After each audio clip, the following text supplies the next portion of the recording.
Morning and welcome to the Emerson Institute at City of Light. I'm Reverend Dr. Paul Gretz, and it's a delight to welcome you to our class. This is the class on the power of positive energy. It is on the book by Tanaz Chubb, the author, and it is all about a journey of discovering how to open our lives up to incredible positive energy at work, how it works, and how it transforms our life. So to begin our class, we're going to invite you to join us in resetting your whole frequency, resetting your attention, your thoughts, your process, and let's just engage in this experience of being really centered in the moment for all that the divine presence has for us.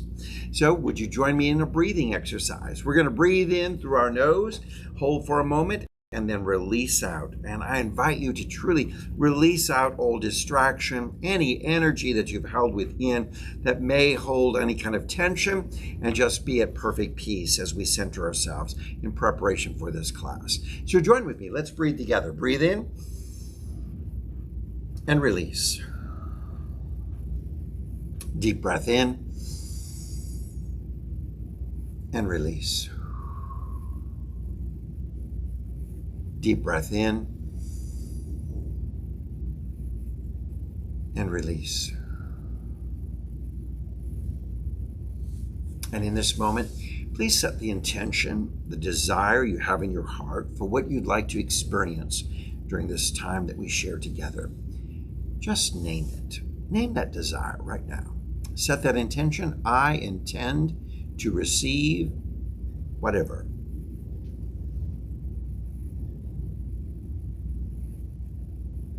And so it is. Well, I hope you have your note packet in front of you.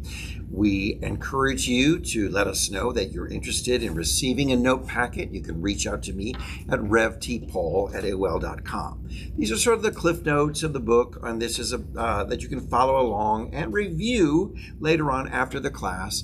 Some of the key points that we've been trying to highlight that the author is bringing out for our journey. I'm also including some things that I want you to understand that help you on that journey as well, taking you to another level of understanding the power of positive energy within our life. A very crucial element of understanding in our spiritual life, that we welcome this positive energy. I want to welcome all of you who are joining us from our live streaming and our YouTube channel. It's always great to have you with us. Please let me emphasize the importance of this YouTube channel. It's called City of Light Atlanta. If you're ever having trouble with Facebook or you're having a difficult time with the feed, please go to our YouTube channel and be a subscriber. When you subscribe, it doesn't cost you anything. It just means that you'd like to follow this channel, and that you are a regular follower. We're encouraging, we'd like to grow the number of subscribers, those people who are paying attention to our YouTube channel. What you'll find with the YouTube channel is there are less interruptions that Facebook might give you.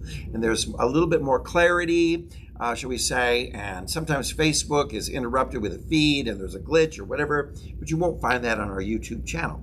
So make sure that you checked out our YouTube channel, which is titled City of Light Atlanta. All you have to do is type that in. Go to YouTube first. Yes, great comment. And go to YouTube first. Then type in City of Light Atlanta. It'll pop up. You'll see a circle with a C in it for City of Light. Click on that and you'll see all the classes. You may have missed one, or a Sunday service, or any workshops that we've done that have been offered through that channel. You can find them there. They're all libraried. You can go back for quite some time. So we encourage you to join us through that medium of technology. And we're delighted to welcome all of our students who are joining us in person. Now, we're going to let you know that the in-person experience is going to offer some things that you won't be able to receive because you're joining us through the live streaming. So after our cameras go off, we're going to continue on with a few meditation experiences and some exercises that have been brought out in the book. For those of you who are joining through live streaming, we'll highlight them and you can do them on your own, at your own free time, but we encourage you to participate in engaging in these exercises as well. So let's begin the power of positive energy, and this is class number 1. So we want to highlight that positive energy is so much more than just feeling happy and cheerful all the time. A lot of people think, oh, we just want to be positive. We all just want to be upbeat. And we're trying to generate some energy. And some people say, oh my God, you're just too Pollyanna. You're too this or that. You're just too upbeat. And we think it's all about some sort of fake happiness that we're trying to create in our life. But positive energy is far deeper than that. It's about attuning your life to the energetic vibration of the soul. We want to highlight the importance of us understanding how the soul vibrates, how it exudes this energy into the universe. This energy that's all around you, vibrating from you, that is radiating from your life and that we respond to and connect with. I'm connecting with your energy. You're connecting with my energy, and how important this is. Dr. Ann Montgomery Sears, your comment. This may not be appropriate to ask you right now, but they use the words frequency and vibrating so often when talking about energy. And we did hearing testing in school, so I know frequency is higher low, I think, and vibrating. Right. How do they relate? How can we relate those? So we'd look at vibration, and then the frequency being higher frequency vibration and lower frequency vibration. So the frequency is the level of the vibration. So we're talking about vibrations within our life, but we know that there are high vibrations and low vibrations. How many of you can say, I really would witness myself having a low frequency vibration in life, where I felt a lot of discouragement, maybe pain, unhappiness, negativity, fear, all these kind of things. And then you may have experienced a change, a shift in your frequency, that the vibration of your life went up to a higher level with joy and peace, happiness, contentment. And you felt almost like you had more energy for the day. I don't know about you, but I don't know if you're depressed, you're sad, you're discouraged, you don't feel like you got a lot of energy to do anything.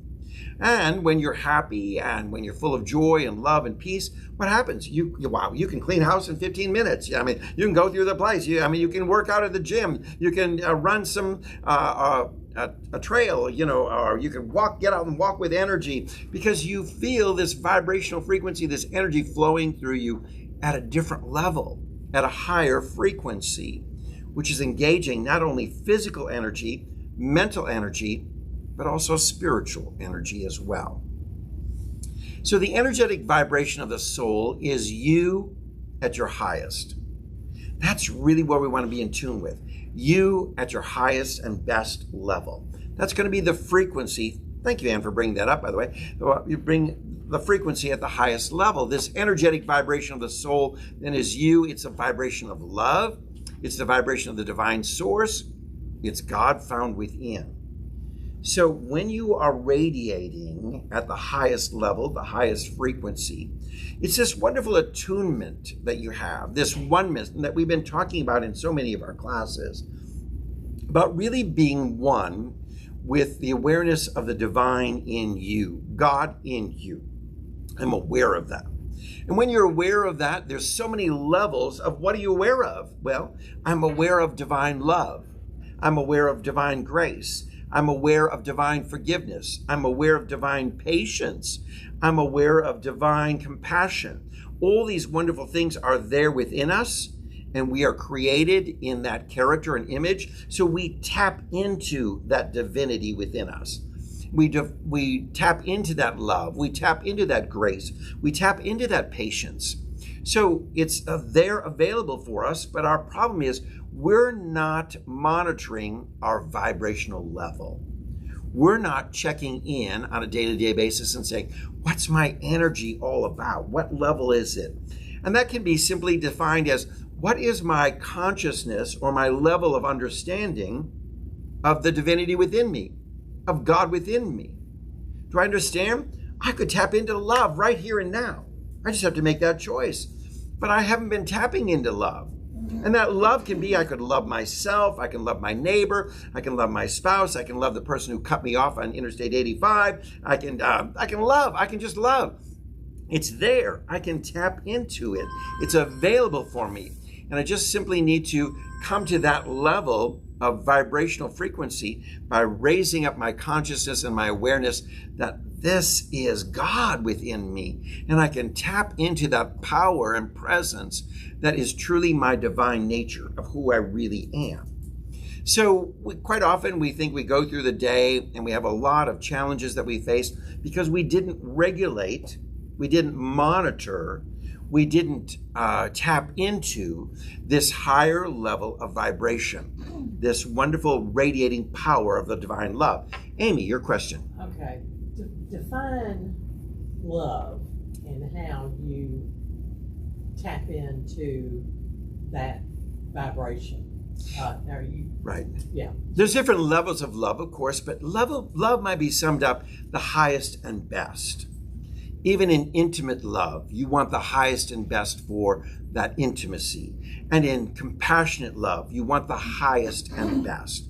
And when it's brotherly love, you want the highest and best. So really what we're describing when we love something, someone, or some experience, we want it to be at the highest and best that it can be. So when you're trying to tap into divine love, how do you navigate to get to divine love? Great question. How do we navigate to get to that divine love?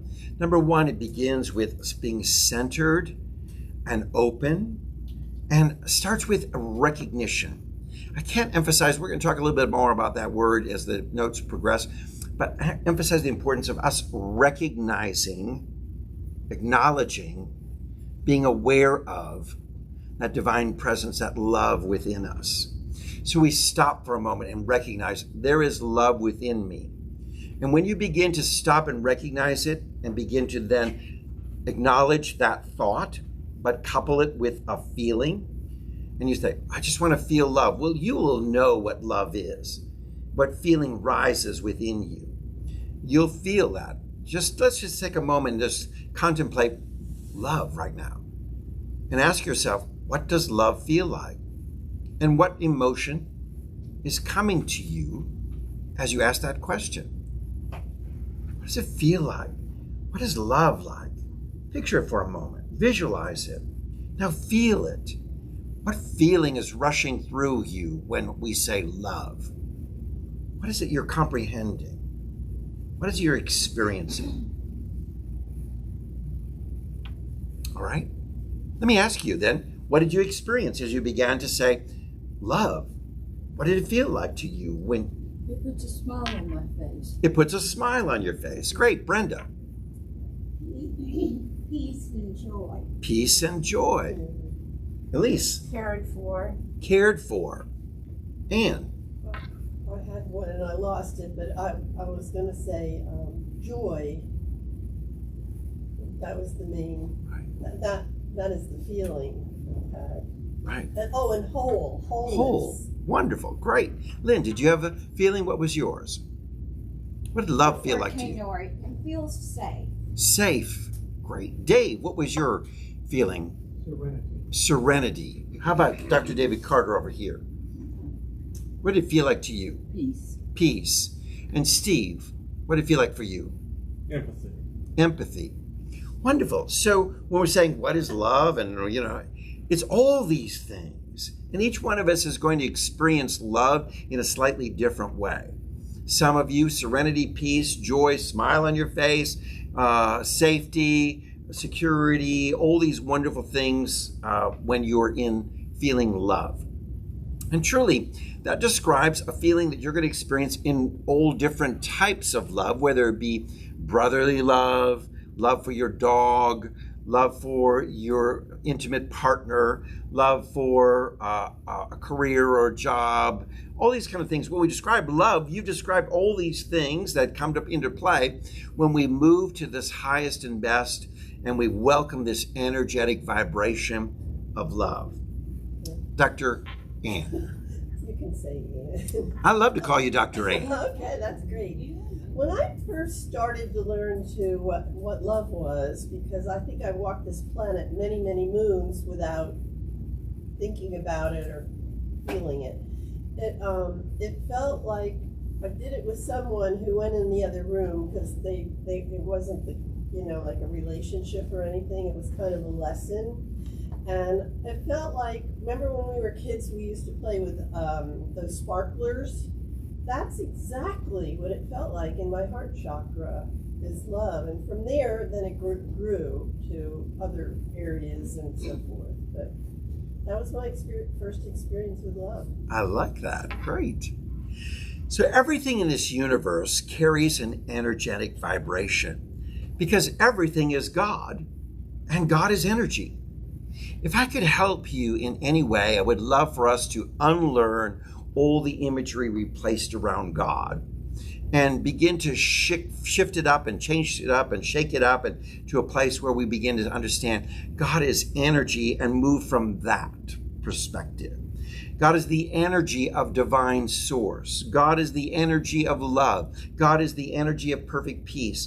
God is the energy of joy. All these wonderful things. God is the life force within you that radiates, that pumps the blood, that keeps going through. It is this energy. That is the divinity. For that energy is everywhere in the universe. There's not a spot where God is not. So God cannot be confined to a being, to a person, to a place, to one singular destination. God on the throne in heaven, as we may picture in some sort of metaphorical description, trying to help us understand the concept of God. But God is not singular in one spot, because there's not a spot where God is not. And oh, sorry. I love this book. Two things. Sunday, you said God speaks in love, and love is creative. So we need to expect love to come to us in creative ways. yes, But what I loved what she said was our soul. I think about my soul. What does it look like, or what, Our soul is energy. yes, And if you believe in reincarnation, and I do, when your soul is getting ready to be born and picking the family and picking all the stuff, it's really excited. It's so full of joy. So we know that it's in there somewhere. We come into this world with all that. Then life starts to wear you down a little bit, and you forget about all that joy Right. and so forth. Love excellent. Yes. So when you tune into these vibrations, the vibrations around you, and align with the ones that feel good with you, that resonate well with you, that lift you up to your highest and best, well, the world becomes this magical place. Now, it's kind of interesting to use this term magical in spirituality, because we all think of something magical that somehow that's not God at work. God doesn't do magic or whatever. But really, when we define our concept of magical, meaning that thing that is almost mystical, that seems beyond our comprehension in many ways, that's the kind of life we're called to live, that moves us beyond our physical comprehension, our physical limitation, our physical limited thinking. We're moving on into that realm of the impossible, which we think is always in our physical mind is impossible, but understanding the impossible is possible. And we're moving into that realm of living. And what happens is that everything begins to fall into alignment, and you live a life of synchronicity, where everything is kind of coming together beautifully and just manifesting in a wonderful way. Yesterday, I spent some time scripting as I'm working on a book on scripting and just loving the understanding. Reverend Dr. Joyce Reynolds was really big on that. She introduced this to me probably about 10 years ago. And so I just wanted a refresher on this. I was doing some scripting in some new ways and scripting out a beautiful day. And Dave and I were in the car, and we were looking for some lamps as I'm making some changes in my home. And we just set out, I just said to him in the car, what is unfolding for us right now as we go to the store is whatever we need. In other words, I removed all the specifics. It'd be whatever we need. Whatever we need, we're going to find. Whatever we need is going to be there. Whatever we need is going to be available. Not, because there are many things that we could be looking for, but what we need is going to be there. And so we went to a couple of stores, and we walked into this one store, and there right in front of me was this chandelier that I wanted for the family room. Now, I'd been doing some researching online through Amazon.com and Wayfair.com and all these different places, trying to find something. They were quite expensive. And I just said, when I walked in, everything that we need is going to be there and it will be just perfect. Everything falling into synchronicity, everything falling into life. Setting that mental mindset is that vibrational frequency that it says, I'm welcoming it. And when we move ourselves to this high level of vibration, we attract to us the things at this high level. When we're at this low level, you're not going to find the things that maybe you need or want or desire because they're at a higher level.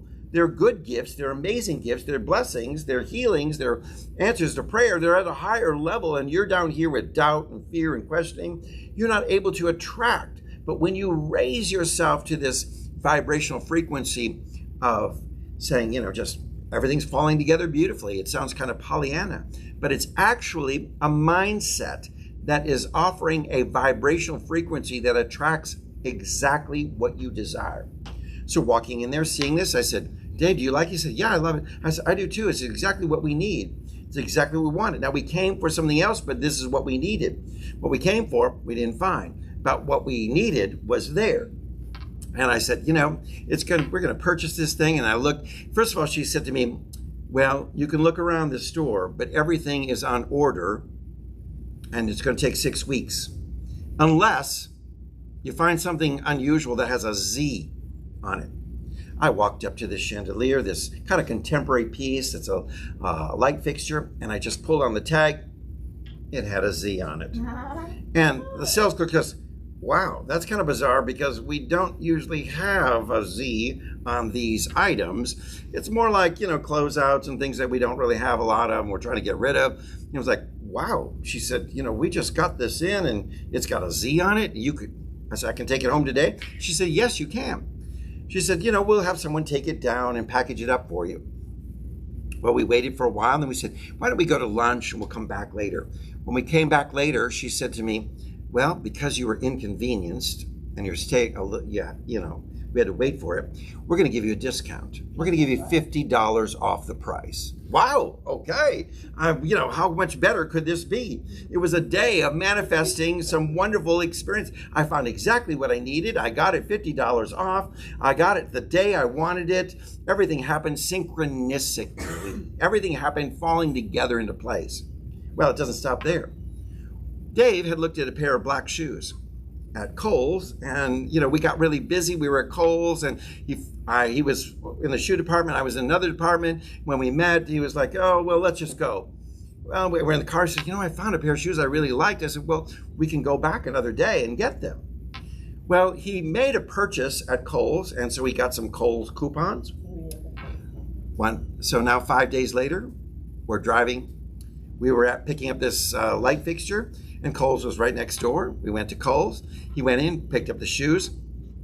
That coupon was now effective, and he got the shoes 50% off.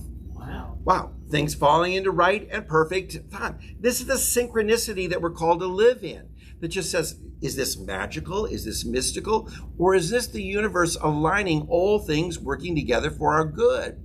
This is what I'm trying to help us understand, is that when we tune into these vibrations and align with the ones that feel good, that are right for us, synchronicity automatically happens. We're in alignment because we're operating at this high level of vibration that we're attracting what we so desire. So when we're at a low level of vibration and what we desire is up here at this level, we're not going to be able to attract it because likes attract likes, and this is not likes. This is likes attracting likes. Our life becomes a magnet almost. Our life becomes that we begin to draw to us exactly what we desire or what we need. Is this magic? No. You know how it works? When you begin to set intention in your life, what's happening is you're aligning your brain to be in alignment with your desire. So suddenly you're going to be more in tune, more aware of. How many of you say, like, for instance, oh, I would love to buy a red Toyota. And suddenly you're driving down the road and you start seeing red Toyotas everywhere. Now, they've always been there, but why did you not notice them previously? Because now you aligned yourself by saying, I am thinking red Toyota. And thinking red Toyota means that the brain is now noticing red Toyotas. You know?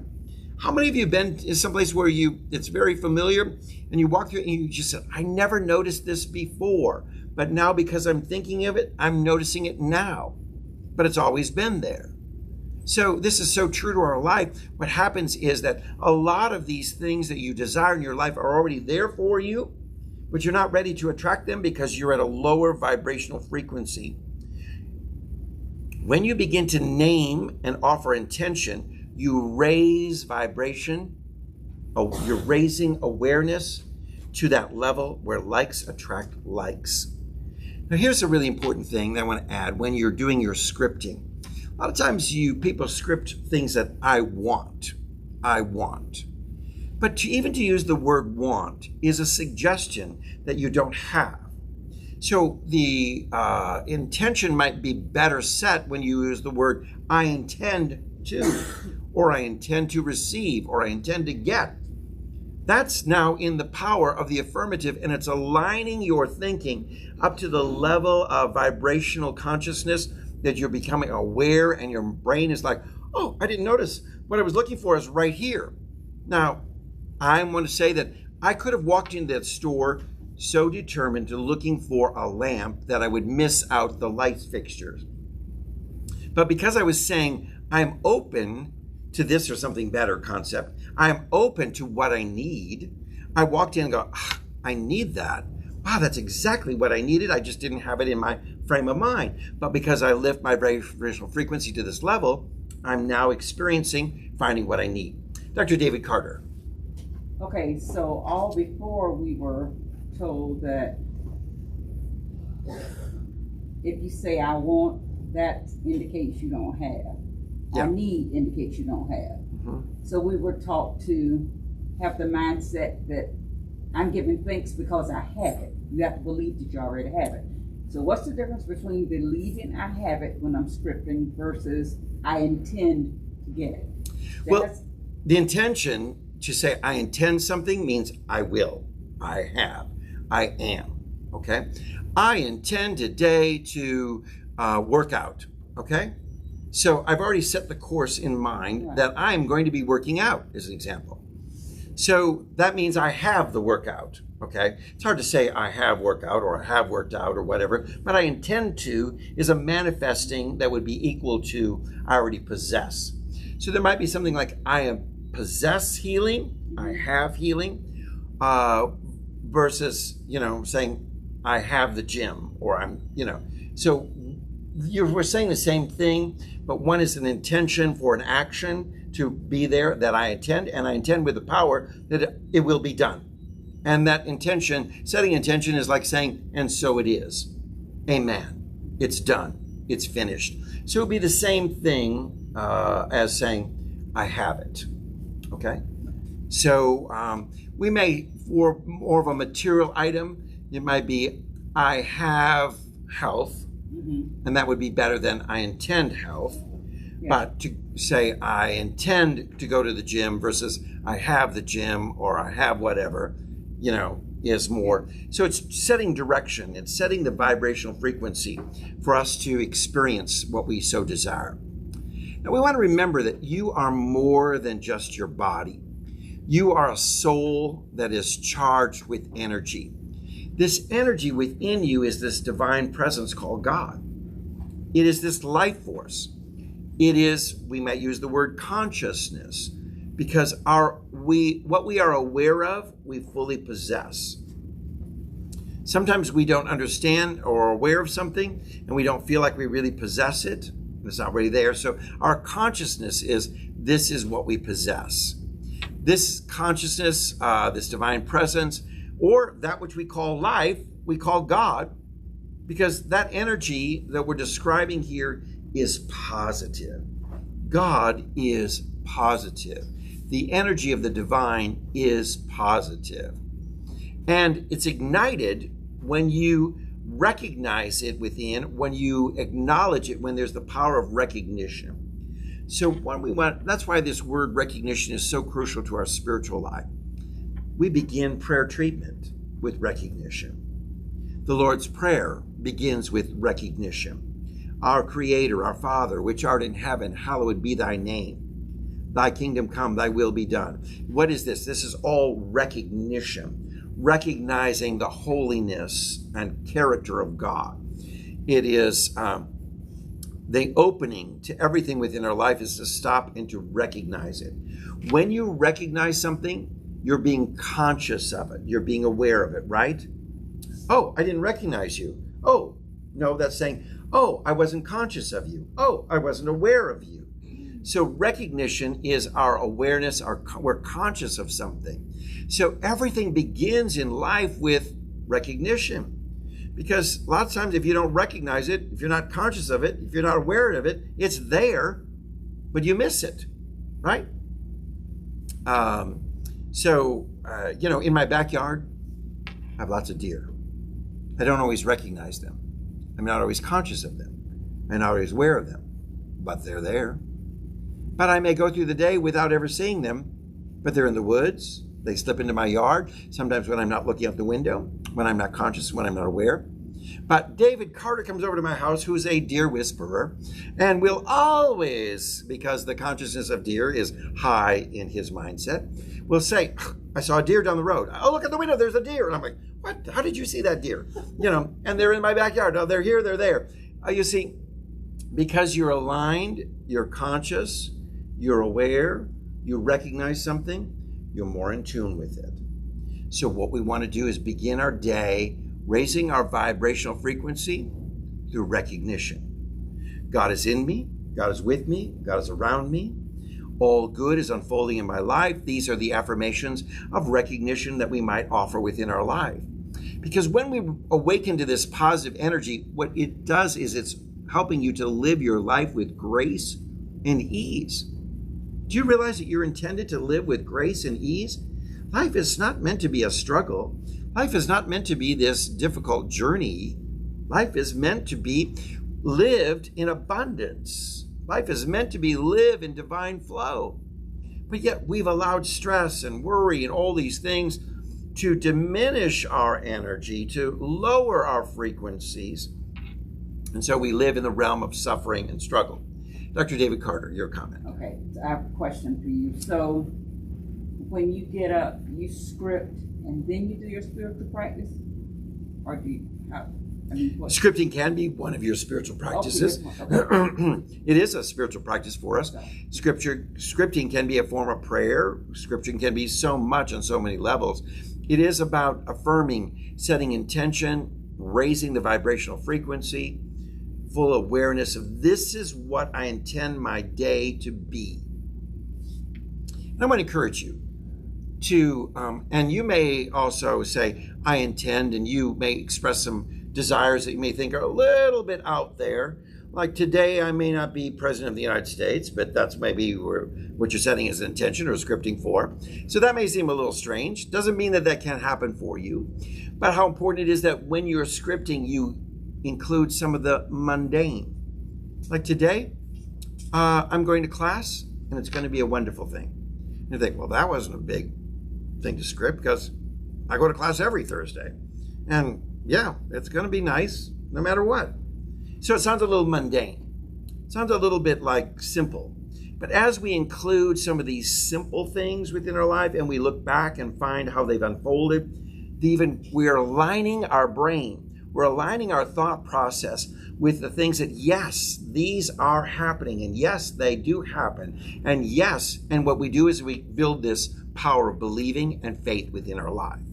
Dr. David Carter. Okay, so when you're scripting and you're writing out your intentions, as you're writing them out, obviously, you're turning them over in your brain, so you're saying them internally. But do you also then verbalize it? I think yes, I think it helps on all levels. A lot of people talk about the power of visualization, a vision board. That's really great. That's a good tool. I think there's a really power of us speaking, and I think there's power of writing. Because when you write it, you're seeing it. I think even if you speak it out loud while you're writing it, it enhances it. What we're doing is working with the brain. Because your mind is the center of your faith. And it's often seen as your heart because the center of your faith, because what we're combining is these two into one, feeling and intellect, brain and heart, seemingly as one. But these are the sources of great faith within our life.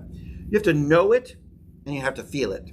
You can know something, but if you don't feel it, you can feel something, but if you don't know what you're feeling, So you've got to have both in our life. So I think speaking it helps to enhance that experience in our life, because what we're doing is awakening the brain to awareness, consciousness, being aware that these things are available to us. When we set intentions, and since intentions then are speaking the direction we desire our life to go, we're setting the brain to move into that direction. Before you know it, you find your life easy and simply moving in as you have allowed the brain to begin to recognize what's already there. So I want to tell you this, we live in the realm of quantum physics where there are many possibilities already out here in our life. But choice will take us to possibility 1, or possibility 2, or possibility 3, or possibility 4, different outcomes or different things happening within our life. And how do we set that choice? By setting our vibration, our thought, and our feelings. When we begin, that's what forms good choices. I'm thinking, I'm going to be successful at baking a cake today, and it's going to be delicious. And I'm feeling how wonderful that cake is going to be. And wow, I've achieved a wonderful baker's goal. And it looks gorgeous. It tastes delicious. And I'm going to sell this at a great price. So we set intention. What happens is you're more likely to create that cake that you've desired than you would if you said, yeah, another day. I may try to bake a cake, but not sure it's going to work out. This recipe is probably going to be a flop. You see, you're less likely, your brain isn't aligned with attracting and unfolding what you so desire. So you begin to speak your desire, you set your intention. What happens is you become more aware. So while you're baking the cake, it's delicious. Oh, it's delicious. Well, I might add more chocolate. Oh, I could stir in more sugar. Or you know what? A little rum might make this cake delicious. Because what happens is you're making something, you're creating something, and your brain is now aligned with that highest and best. And before you know it, you just expanded, and the end result was, wow, I can't believe I made such a delicious cake. I didn't believe it was turning out that great. Now, at the same time, because you might have missed the opportunity to add more chocolate, you might have missed those things if your thought process was, I'm going to make a cake today. That's going to be a flop. It's not going to be there. It's not going to work for me. So your brain is moving at a different level of thought and attraction than it is when it's set at a higher level of attraction. You understand? This is just basic science. But science is telling us how our spirituality works. And our spirituality is telling us how science works. You see how they go hand in hand? So what I love, what is a big turn on for me, is when I have a spirituality that's so practical and positive, and it works. And I know how it works. Because the Bible has been trying to tell you how your faith works all along. I grew up in a church where he just said, oh, shut up and just live by faith. Well, what's faith? How do I live by faith? How do I believe? What do you talk about believing? How does this work? Don't even question it. Just do it. How do I do it? I don't know how to do it.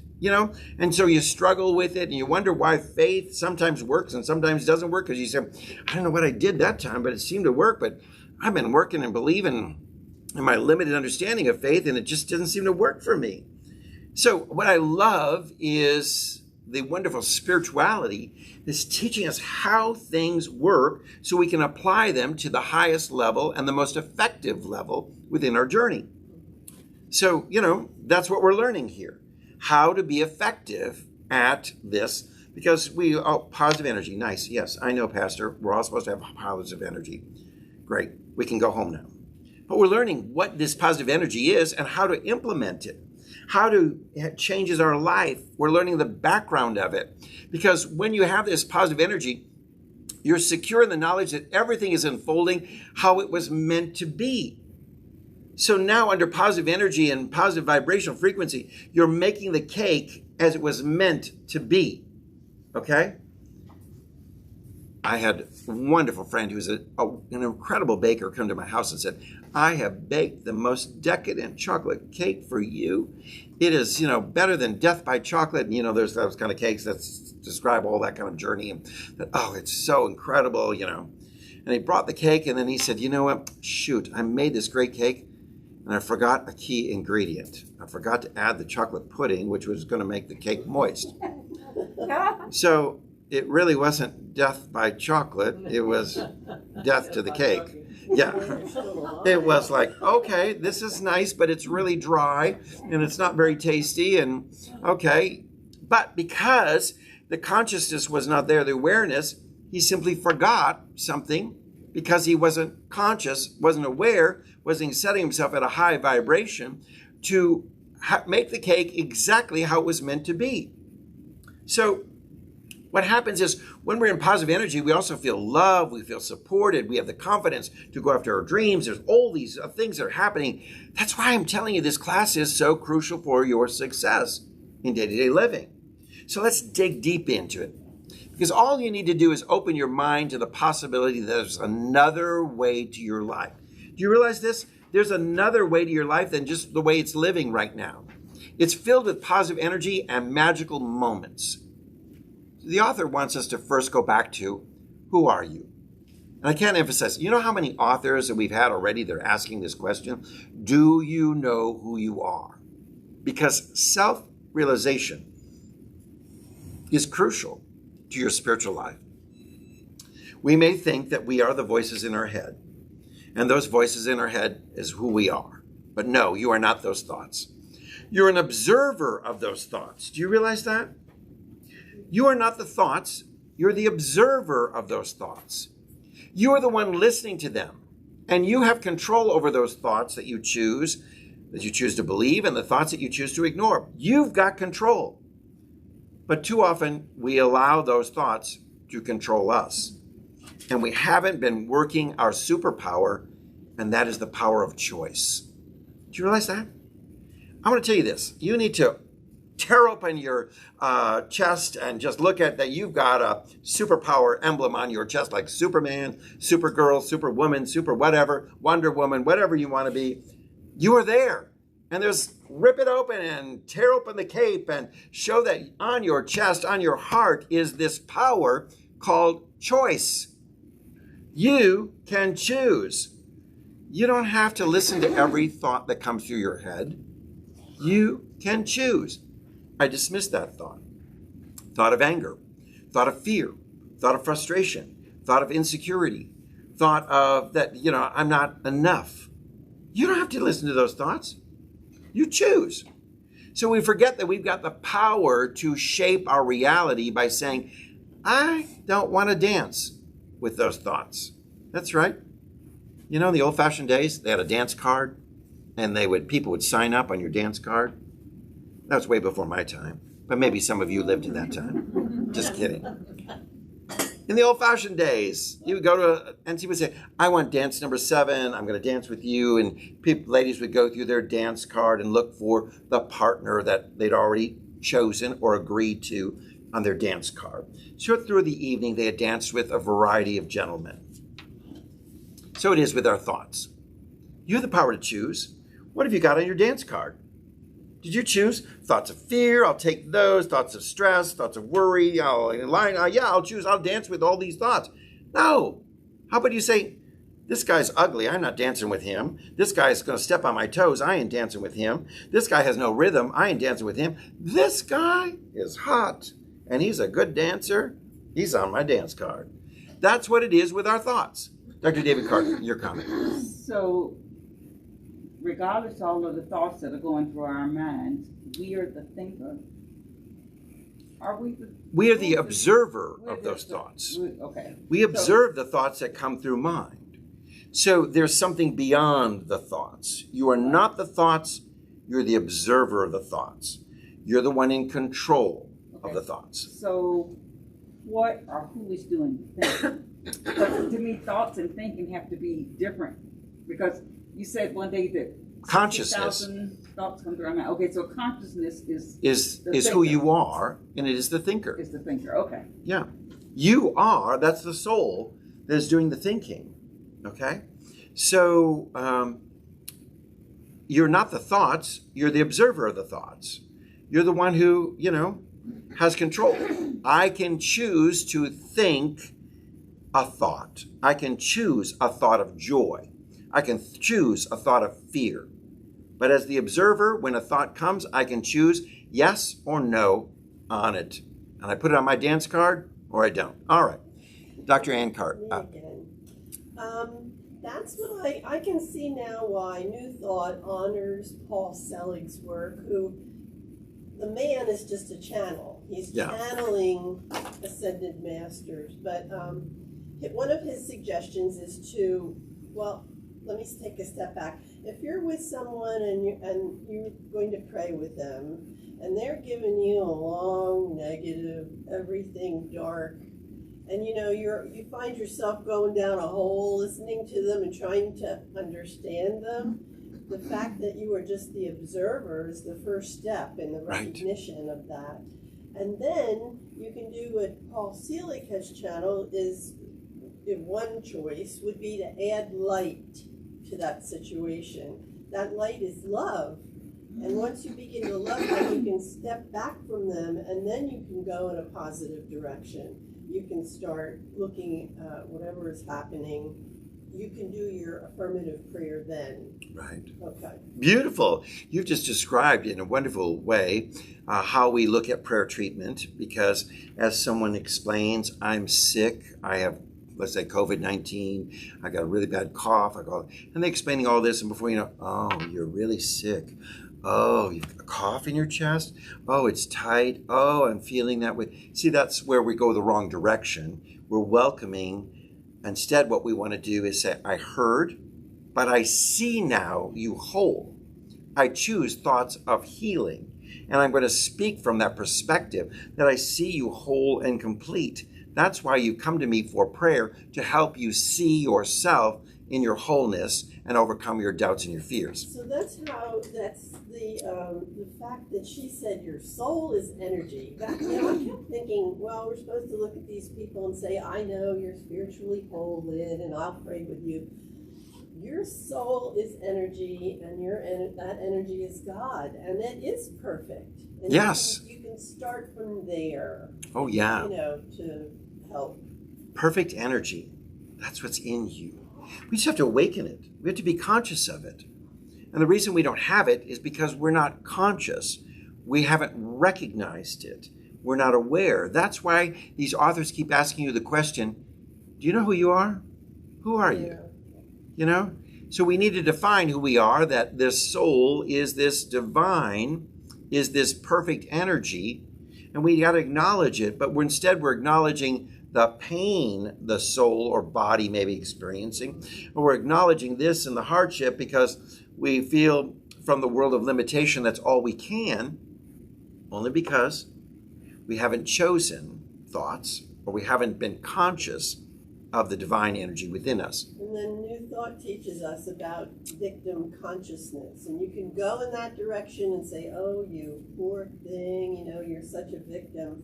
Or you can say, I'm not going to be a victim. Right. And there is a way around this or through it or whatever, and turn that thought around in your head. Yeah. Right. When we release victimhood, we move into the realms of equality with one another. It is the thoughts of victimhood that keep us feeling inequality.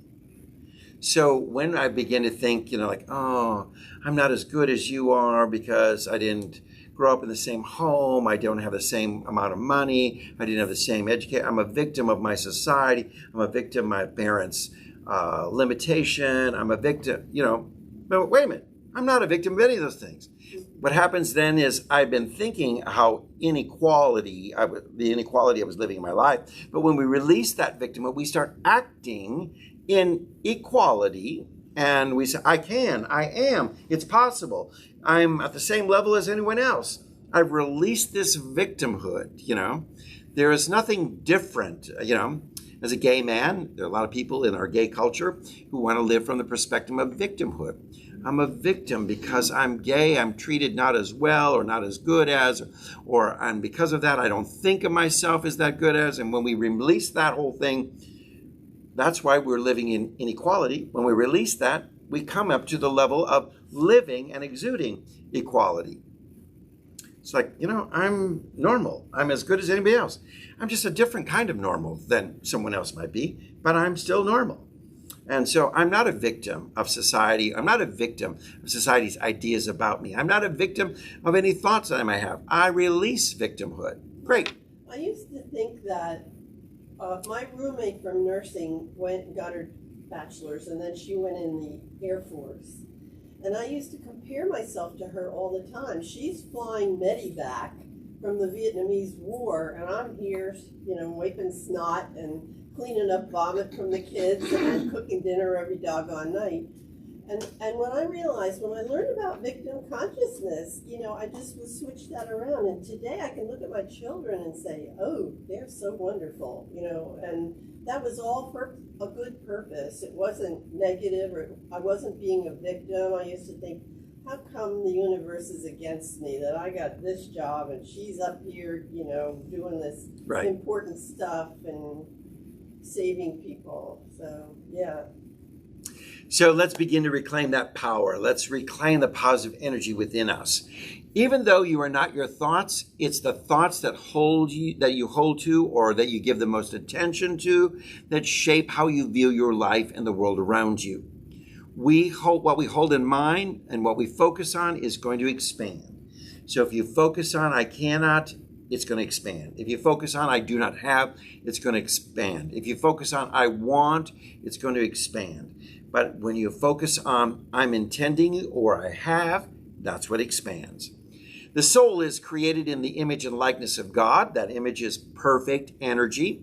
That image is positive and powerful.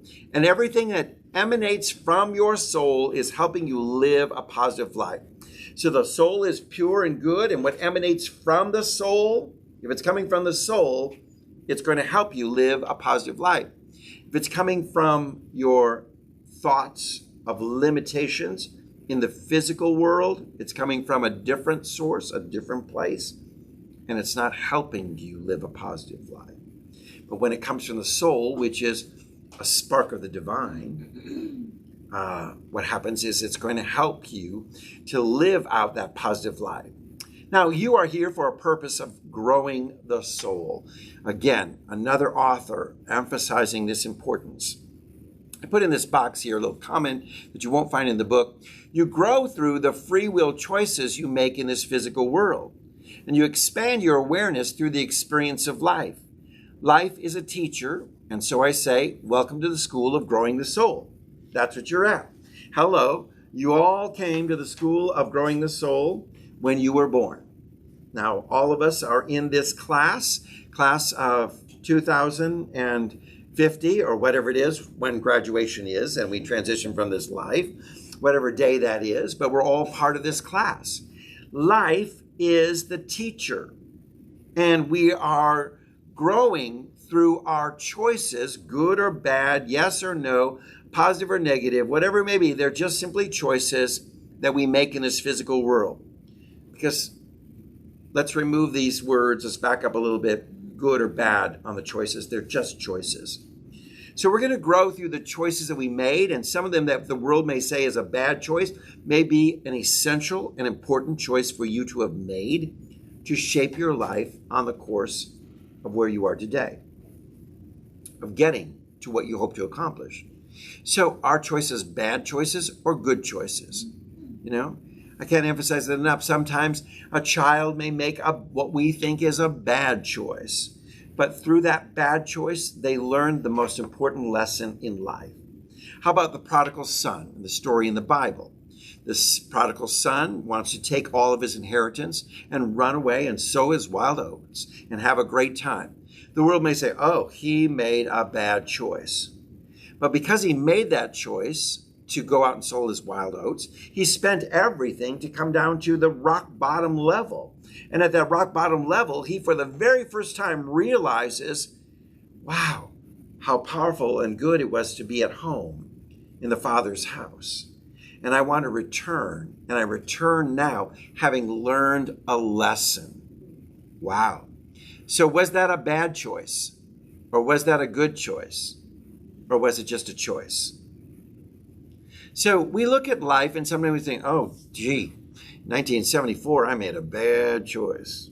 Oh, but it shaped you and made you who you are today.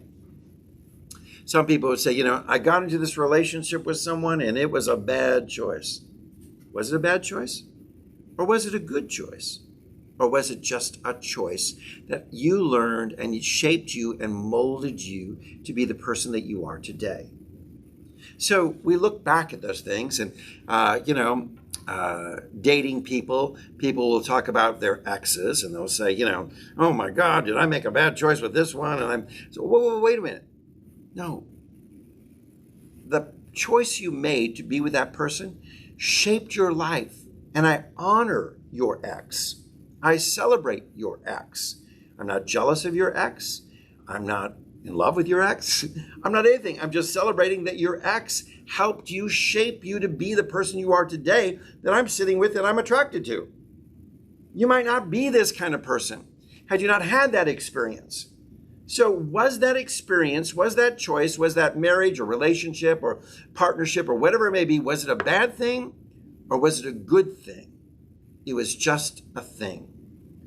So we grow through the choices that we make in this physical world. So every day, make choices, and we want to say take responsibility for the choices that you make and choose them wisely, because you're going to expand your awareness through the experiences of the choices you've made. Your choices are forming your experiences, and that's what life is all about, is a great teacher. Life is teaching you. Welcome to the School of Growing the Soul. In fact, I just this morning felt so inspired. I wrote 3 pages of my outline for my book entitled Welcome to the School of Growing the Soul. And that's what it's all about. We're going to grow the soul. I tell you, I got so many books that I've started already. I need to get them off the ground. But today I felt really inspired. I wrote out 12 chapters worth of outline for my book. And I was like, okay, welcome to the School of Growing the Soul, because it just resonated with me. That's where we're all here. We're all in school, you know? And life is the teacher. Get to know your teacher well. And I'm just a tutorer who's helping you understand what the teacher called life is revealing to you. I'm your tutorer, that's all. As a pastor, I'm just tutoring you. But life is the great teacher, not me. I'm just tutoring you. Do you understand this experience? Do you understand that? Do you understand that choice you made? Do you understand that thing? You're like, oh my God, I got drunk back in 82 and I was a wild, crazy person and I did some things I'm embarrassed about. And like, hey, there was a choice. What'd you learn today? You know? So, and maybe you made some that society might think are great choices. I'm so glad I took that job. I'm so glad I chose that job. I'm so glad you did this, took this step. And you think, but it helped to shape you with great values and importance of understanding how you are responsible for your own life. All right, is there a comment coming in? Nope. Okay. You are here because your soul wanted to enter and bring life to your body so it could grow. That's why you're here. Your soul made this decision saying, I want to learn, I want to fulfill my purpose, I want to experience the world in the 3rd dimension, I want to taste chocolate. That's right. We use that as a simple metaphor of tasting life, experiencing life. So the soul says the best way for me to manifest and to work and to evolve is to come into this physical realm, into this 3rd dimension. And when your soul entered your body at first breath, that first breath, when you as a child offer that first breath, as you came out of the womb, that breath, independent breath. Prior to that, you weren't breathing, your mother was breathing. You were part of your mother. You were not independent. You were not a soul woven into that fetus. But when you were birthed and you were independent for the first time, you breathed in independent life that was severed from your mother, from the source of the womb. That's when life begins. That's why we call it your birthday. Your birthday isn't the day you were conceived by your parents when they did the thing, whatever you want to call it, the nasty, the good, the blessing, the fun, the intimate, the whatever. That's not your birthday. Your birthday is the day that you took your first breath. And that's the birth of life in you. That's your beginning. When your soul entered this body and knew it, that, as it came into this, that, as Anne said earlier, it would forget that it's there. And you've forgotten that your soul is there in you. You forget that. Because there's days when all you can focus on is the physical world. Oh my God, my body aches. Oh my Lord, I'm aging. Oh my Lord, there's this problem, that problem. Oh my Lord, my finances are terrible. Oh my Lord, this is happening in Afghanistan. All I can think about is this physical world and all that's happening in the news. And you forgot, wait a minute, I'm a soul. I got so focused on the physical world that you forget this, and the soul at times wants to remind you of its presence, sometimes with a whisper or a bang, Sometimes there's something that happens for us that, it just hits us in such a powerful way. Okay, what happened to the rest of my notes? Okay, let me see your note packet. Did you get more notes? We're on page 3. Yeah, on page 3. And I am missing page 3 in my notes. The side pages also. Okay, but my master stops at page 3. All right, how did that happen? I don't know, because You you thought it. sent it to me. Give me just one moment while I refresh. Yeah, refresh your thing and it should give you this one. Somebody victimized you. All right, let me just put one moment here. Browse. Let's go there. Let's go to Emerson class And notes. that'll refresh. I know what I did. Let's find it. Because if you could print it out, it's already there. But I'm going with my original. I started my notes last night, and I stopped and saved them. So I have just last night's portion, and I don't have the rest. And that's what I got, and I got the rest this morning. And you got the rest this morning? Yeah. Okay. So if you go to Emerson class notes, it should be right at the top. Aha, there's 2. Yeah. No wonder. There we go. We got the new and improved version. All right, we're good. Let's go. We must be down on page 3. Okay. So what we wanted to do is understand that life is full of opportunities. You grow through opportunities. God is speaking to you through opportunities. Life is teaching you through opportunities. And in these opportunities, you have a chance to make a choice. We have the chance, the power within us. Now, the soul wants us to remember that you are more than a body, and your body was given to help you fulfill your purpose and mission in life, that you are a spiritual being having a physical experience, and there's nothing more than, there's something more to this than just life. It is a spiritual hunger, a desire to know. So you're going to have these moments in life when the soul is speaking to you and saying, don't you want to know more? Does this make sense? Do you want to know more? Do you realize that you are spiritual and there's this calling forth, awakening within us? Dr. David Carter, your comment. Comments from students online. All right. From Shanti Rajesh Varun from Nepal. She just says, thank you so much for your encouraging message. John Considine, okay, I'm loving this. And Carla Gampler is loving this. Great. Excellent. Good to have all these students with us, all the way from Nepal, as well as Michigan, as well as across Georgia. Great. Thank you for being with us today. Now, the soul invites us to enter into this inner sanctum, to go within. With intellect and feeling, I can't tell you enough how important it is that we grasp this, that the gateway to raising the vibration of thinking within our life It increases with our recognition, which is the knowing. I recognize it. I acknowledge it. I'm aware of it. I'm conscious of it. You get that? That knowing, and our unification with it, which is our emotion and our feeling. The feeling of this goodness, the feeling of it. Let me tell you this. It's not only positive thoughts, but good vibrations, vibes, feelings that create your reality. Because you can have a lot of thoughts. Well, I know all things are possible. Okay. God is good all the time. All the time, God is good. But what's the feeling about it? Yeah, well, whatever. You know, it's cliches, it's whatever, it's things I should say. But how about we couple it with some passion? All things, everything is working together for good. I feel that emotionally within me. It's rising up within me, an awareness that this thought is coupled with a passionate feeling within our life. How you feel passionately about it, how certain you feel about a thought is essential to attracting the desires of your heart. Our thoughts create our emotions create our feelings, which in turn create highly charged vibrations.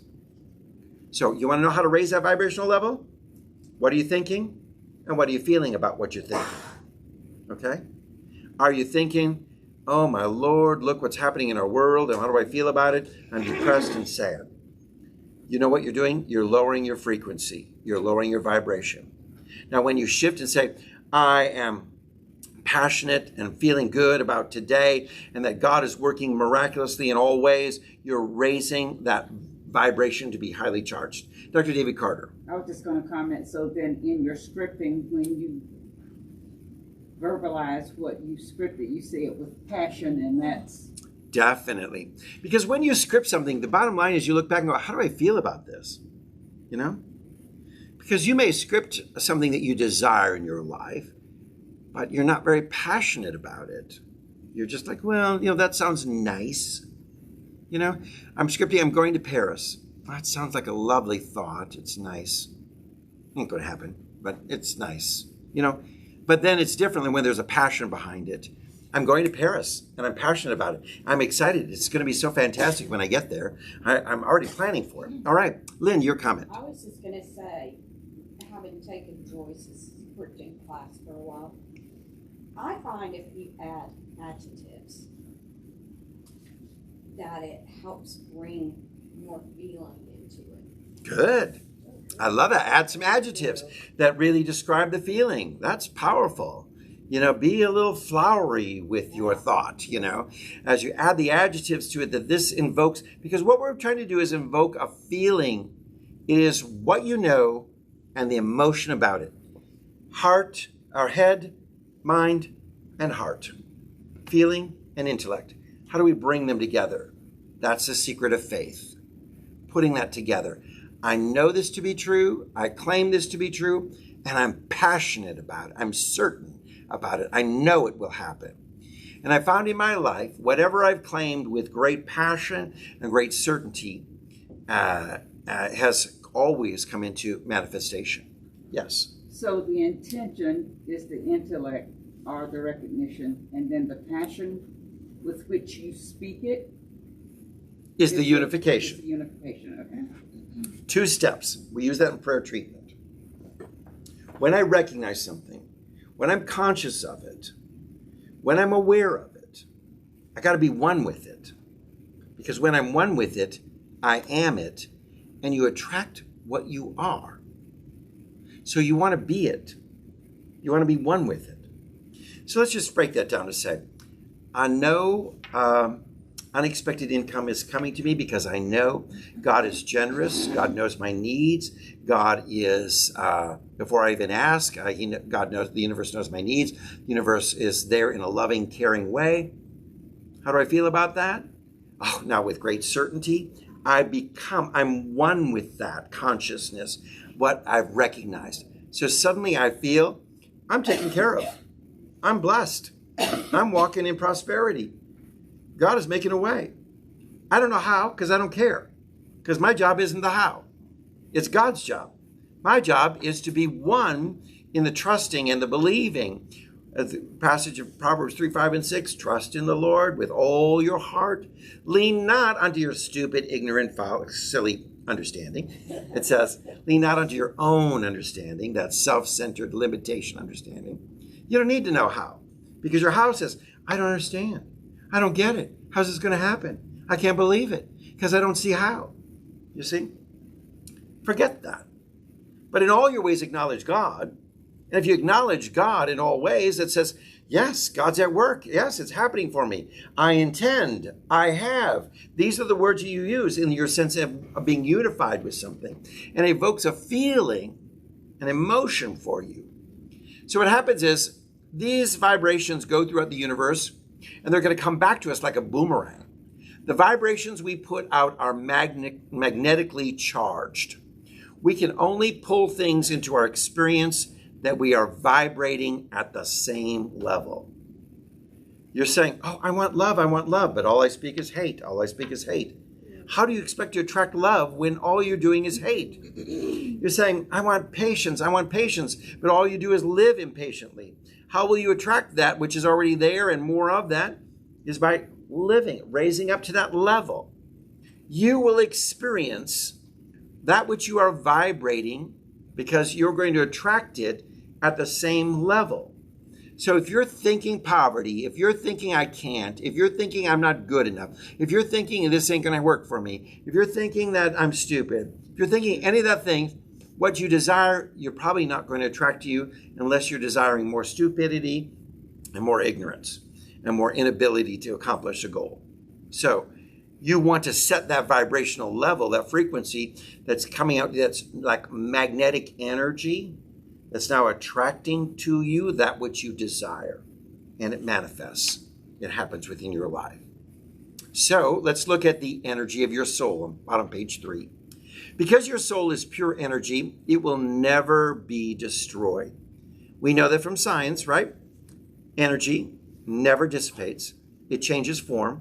It's never destroyed. This is science. So your soul is pure energy, and it simply shifts from one form to another. It is endless and it is eternal. So she offers a little exercise for us to participate in right now. We're going to sense and try to feel the energy within us. So I want you to put your hands together and start rubbing them and feel the charge between them. And just get it so you just wakening up all this energy that's there, and then slowly pull your hands apart and begin to feel the warmth or the energy there, you know? I do this with my cat and watch him follow my hand because he can feel the energy. So now this time, let's do it. We're going to rub our hands, we're going to get the energy going, and then we're going to release it to one another. So turn to the person on your side and rub your hands together and waken that energy within you and release, send out good energy to one another, to the people around you. That's it. Good energy is coming out from me. I'm sending you good energy. Good energy is coming out from me to you. Woo! I'm feeling all that good energy. Now, I smell something burning. Yeah, you smell something burning. Okay. It's a hunk of burning love. That's what it is. It's coming your way. Burning love. So, have you ever been with someone and you placed your hand over their head and you could feel their energy, the heat coming off, the warmth, the energy coming off the body? We know that you are pure energy. The life force within you is radiating a force of energy all around you. And the important thing to mention too is that you can do that to yourself. So that there have been times when I didn't feel loved or didn't want to love, and I put energy on my heart and I can feel the warmth coming through, and I think, how can that, it's not disconnected, you know? I mean, do I have a temperature or something? No, it's energy coming right through, and you can learn to love yourself. Wonderful. Now, all of us have the power and potential to explore the realm of infinite possibilities that our soul provides. We all have the ability to tap into the energy of the soul. We have the ability to co-create our reality by awakening the energy of the soul. This allows you to feel that life is not happening to you, but life is happening for you. Wow! Big difference. How many of you would like to have a life that's happening for you than one that's happening to you? Right. You have the power. You make the choice. Life can happen for you or life can happen to you. It's all within your hands. So there is this awakening process that we want to come to. For the awakening is the process of becoming aware of your energy, of the energy around you. Okay, let's just say we're becoming aware of God within us. We're becoming aware of the God presence around us and how this energy creates a life that is fulfilling and connected. So we're awakening to this process. This is taking responsibility for the outcome of your life. Awakened people are responsible. Responsible. They know how to create. They know how to create the life they want. They are creating a life that is happening for them, not to them. So as we awaken, we go through this wonderful process of becoming and welcoming more responsibility for the outcome of our life through the awareness, the consciousness, the fact that we're aware that we have the power of choice. I love that. God gave you free will, free choice. Use it. Use it. It's the most underutilized power within your life. You are not intentionally making choices for the highest and best when your life is coming at you and you're feeling like you are experiencing whatever life is bringing to you. But you have the power. You have the choice. And honestly, as we look at this more and more, you have the power to make a choice. And then we sometimes create a theology that says, oh, but you made a bad choice, and so God's going to punish you. But God gave you the right to choose. But I don't like the choices you made, so don't make those choices. It's kind of like, your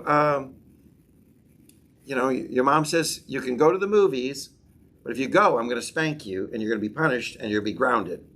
Okay? Well, gee, what kind of choice do I want? That's not really a choice anymore, is it? But if it's a choice, you can go to the movies, or you can stay home, and both are going to be good. That's different, isn't it?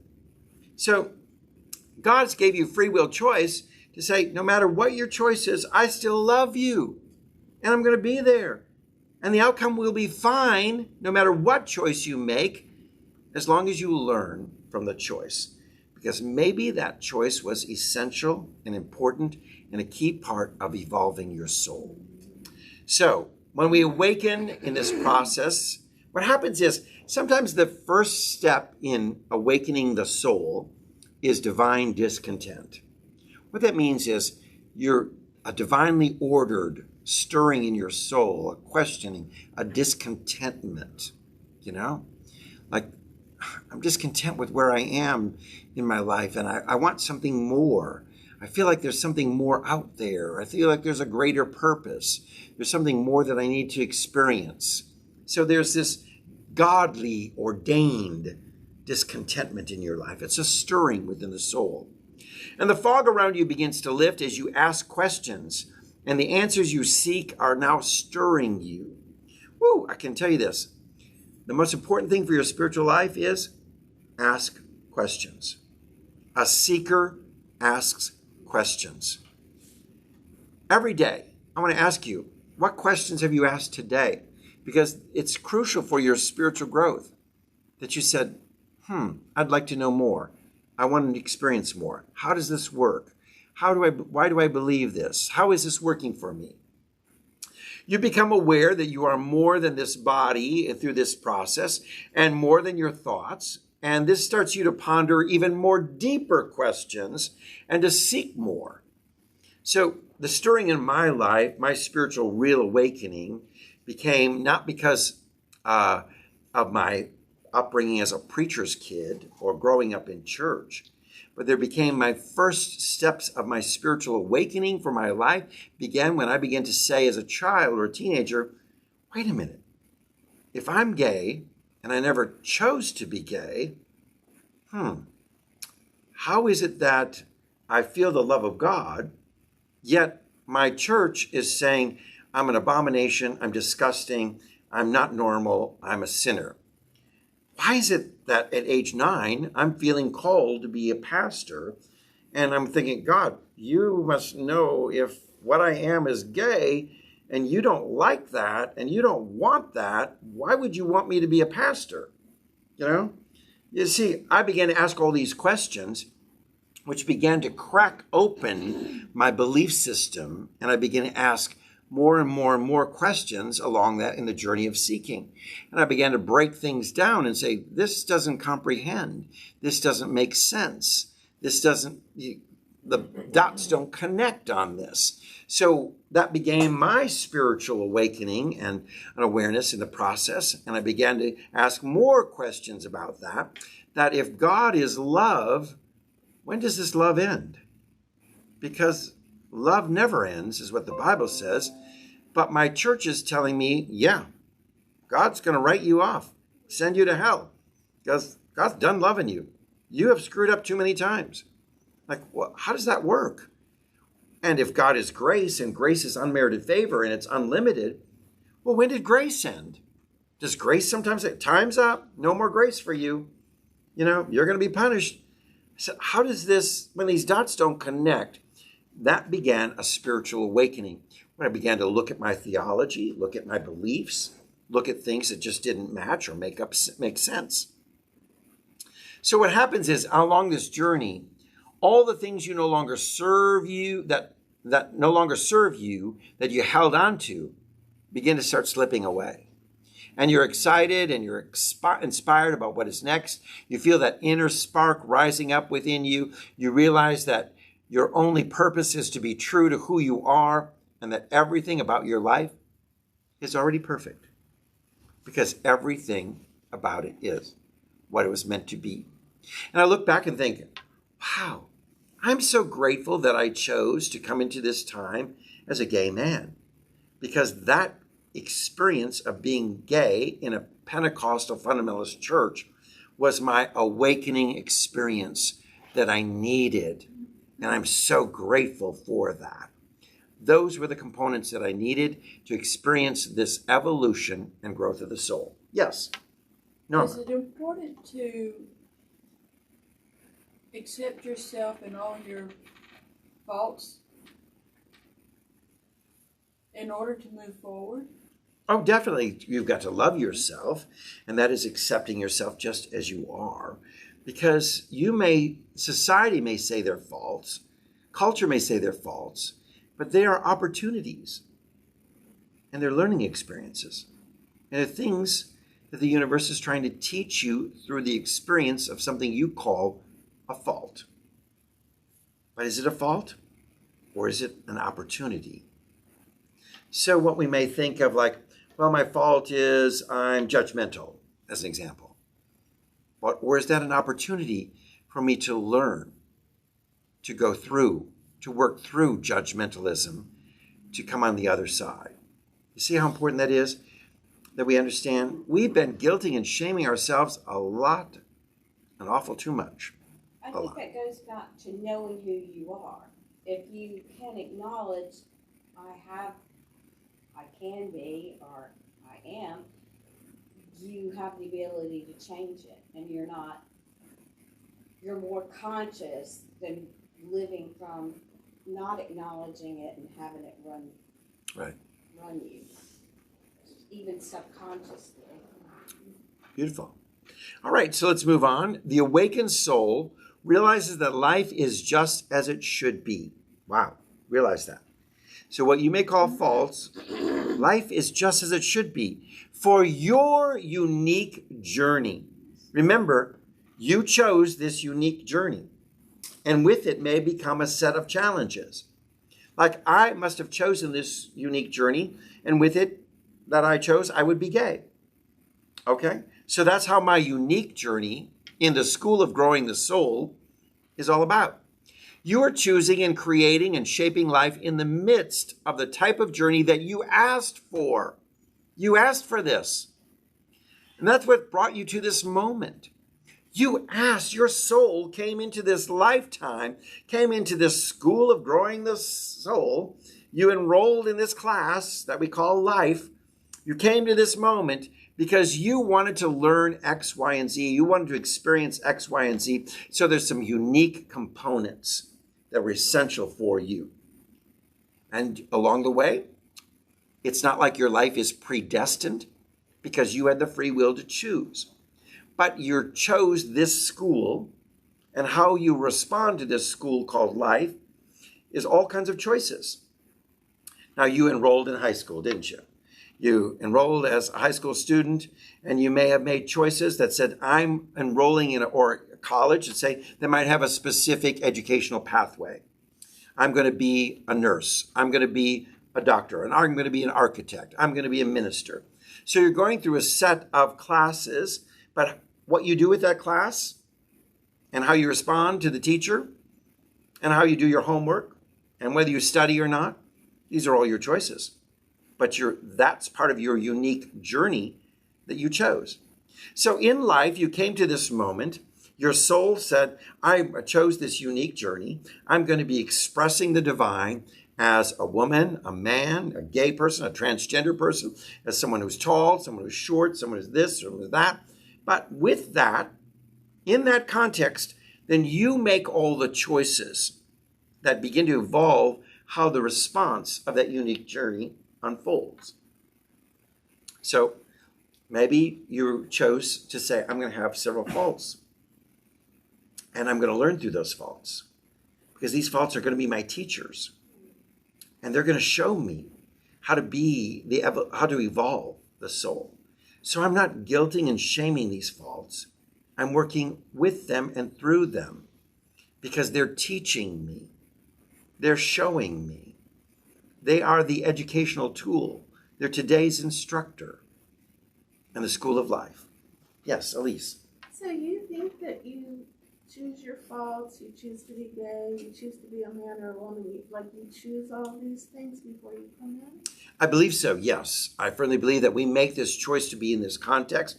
The soul makes this choice to be in this time, in this setting, to do this evolutionary work. How this all things come to be, then how you work through that experience is up to you as you're in the present time. So, yes, there's a lot of people who've studied past life regressions and said, in a previous life, I was a man. In this life, I'm a woman. I chose to live life from a different context to learn a different experience. So I chose for the soul to come through this context. And I said, okay, I'm going to do this. I'm going to come. And this is a chance for me to evolve and to learn and to grow through this school that I enrolled in. I chose this school, this pathway, because I want to be this person. And the only way I can do it is through the educational system of the school of life that is unique. That is, in this case, I enrolled as a woman, or I enrolled as a man, or I enrolled as a gay man, I enrolled as a transgender person. I came in, enrolled, and now what I do through that, remember, your life isn't predestined because now it's open to all kinds of choices. There's all these options for you, but it's based on your choices. Yes. Well, why would you choose to be a man if when you came in you really wanted to be a woman? Well, you wouldn't know. If you would choose to say, I really want to be a woman, then you would be a woman. I really want to be a man, and I would be a man. So what are you referring to then? Transgender. Yeah. Oh, in transgender? Okay, because the transgender experience is so unique.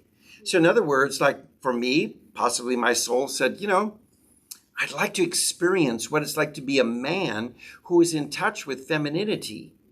I could use that gift to be helping to connect people and build bridges. And so again, we each choose a unique journey that helps us work through something different. A transgender person is going to have a totally different experience than you as a woman. And that's going to be a unique experience, different than yours. So you're going to have to go and make choices.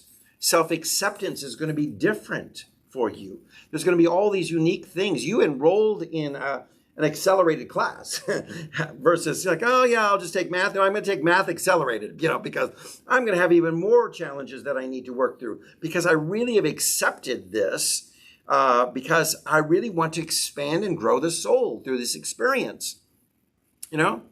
I have evolved immensely because I was a gay man, that I probably might have evolved in the same way if I was a woman or a man. But it's a unique journey. Not that it's any better than any other. It is unique.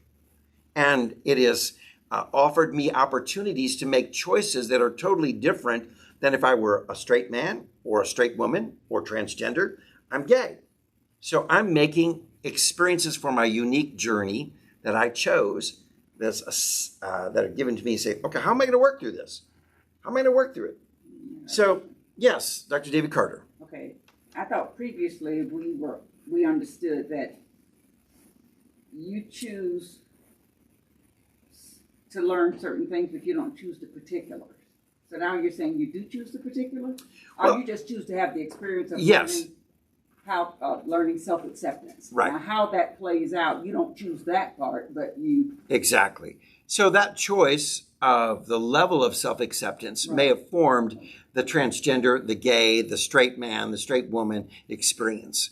So your experience as a woman accepting yourself is different than my experience as a gay man accepting myself. Your experience as a transgender person is different. So when we look at this different level of how we want to experience self-acceptance, we see it from totally different perspectives in life, okay? So it enables us. So as you've gone through several lifetimes in this journey of eternity, you've always been, what have you been doing for the last million years? Where have you been? Well, you've been living different lives, okay? So what will you do for the next million years? Sit around playing the harp on a cloud, singing praise songs? Or will you be living another life? And will there be opportunities for the soul to evolve? I don't know about you, but sitting around on a cloud for the next eternal years in streets of gold and, sitting at the pearly gates waiting for, some loved one to appear, doesn't sound like a very fulfilling and rewarding life to me. But the opportunity to reincarnate and to continue the growth, to evolve in a new way, to come through and face new challenges and experience things differently. Amy's coming back in the next life, from Mars. And she's going to be experiencing life totally different as a Martian than she would as this earthling woman. You see, but and I'm jokingly, but also, hey, I'm open to whatever could happen. The universe is big and large, and there's possibilities galore. So I'm just saying, we may make a choice, but we choose this unique journey, okay? And whatever that unique journey may unfold for in the context, it's because of the choice you've made. So I do believe there are some choices that we make that say, I need to work through self-acceptance, and I want to work it to this level that may call you to be a transgender person. Someone else may say, I want to work through understanding what it's like to be a woman who is living in a male-dominated patriarchal world. I want to experience that. Maybe in my previous life, I was a man who just hated women, and today I want to experience what it's like to be a woman who's hated by a man. Okay? So, it's all of this part that's helping us evolve in our understanding and our comprehension. You see, when we understand this is awakening to our unique journey. We're awakening to our soul energy. We're awakening to this. This is what the Bible's been trying to tell you in such a metaphorical, symbolic way. But unfortunately, we bought into the symbols as literal rather than understanding the deeper metaphysical, beyond the physical understanding of the psychology of the soul. That's what the Bible is, the psychology of the soul, helping you to go through this unique journey and helping you as a tutorer, because life is your teacher, and these things are assisting you in understanding the lessons of life, like a tutorer. Yes, Anne. When I look at a lot of things, but the one thing I'm thinking of right now is the word personality. And the word personality means, it speaks to me as you're talking, as the unique part of our soul.